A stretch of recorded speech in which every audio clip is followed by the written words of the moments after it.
નમસ્કાર મિત્રો, સ્વાગત છે તમારું ગુજરાત સંદેશ યુટ્યુબ ચેનલમાં।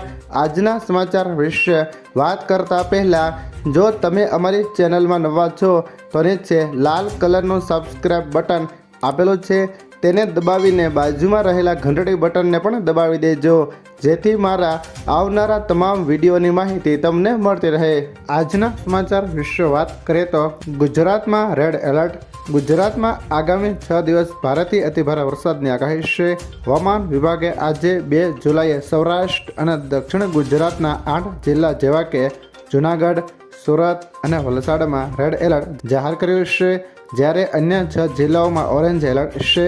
આગામી 3 થી 5 જુલાઈ દરમિયાન પણ વલસાડ, નવસારી અને ભાવનગર સહિતના વિસ્તારોમાં ધોધમાર વરસાદની સંભાવનાને પગલે તંત્ર એલર્ટ મોડ પર છે। ત્યાર પછીના સમાચાર વિશે વાત કરીએ તો ગુજરાતમાં ચોમાસું વધુ સક્રિય બનશે। ગુજરાતની ખાડીમાં લો પ્રેશર વિસ્તાર બનવાની સંભાવના છે। જો કે પશ્ચિમ ઉત્તર પશ્ચિમ દિશામાં આગળ વધે છે તો 3 થી 6 જુલાઈ દરમિયાન ગુજરાતમાં વરસાદની તીવ્રતા વધી શકે છે। હવામાન વિભાગ અનુસાર દક્ષિણ ગુજરાત અને મધ્ય ગુજરાતમાં સૌથી વધુ અસર જોવા મળી શકે છે। ત્યારબાદ સૌરાષ્ટ્રના કેટલાક વિસ્તારોમાં પણ ભારે વરસાદ પડવાની સંભાવના છે। ત્યાર વિશેના સમાચાર વિશે વાત કરીએ તો આકાશી આફત। એક સાથે 4 સિસ્ટમ સક્રિય। રાજ્યમાં એક સાથે 4 શક્તિશાળી સિસ્ટમ એક્ટિવ થતાં ભારે વરસાદની આગાહી હવામાન વિભાગ દ્વારા કરવામાં આવી છે। આગાહી મુજબ આગામી 6 દિવસ સુધી રાજ્યમાં મેઘરાજાની તોફાનની બેટિંગ જોવા મળે છે।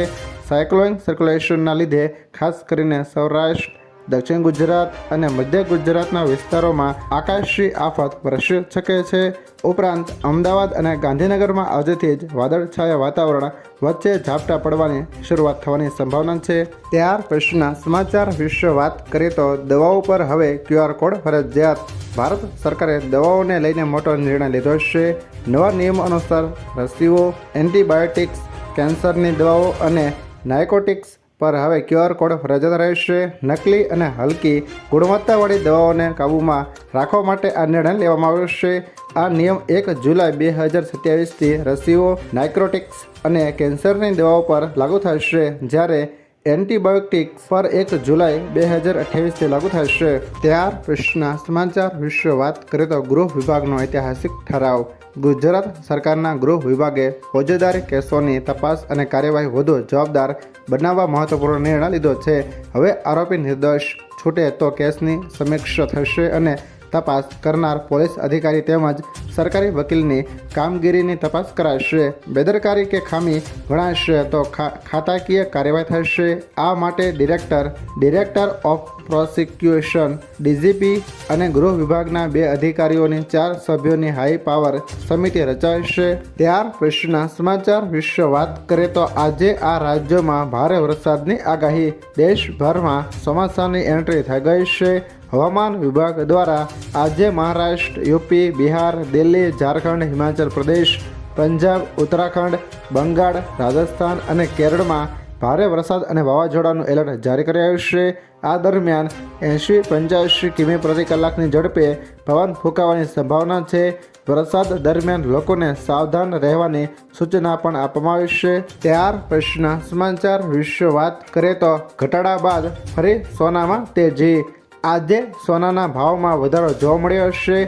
MCX પર સોનાનો ભાવ 1,47,000 પ્રતિ 10 ગ્રામ છે, જે ગઈકાલ કરતાં ₹3,950 વધુ છે, જ્યારે 22 કેરેટ સોનાનો ભાવ આજે 1,34,750 પ્રતિ 10 ગ્રામ છે।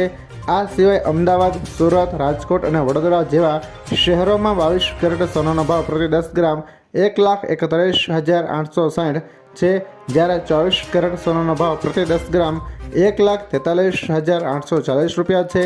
જ્યારે આજે ચાંદીનો ભાવ 2,45,100 પ્રતિ કિલોગ્રામ પર છે।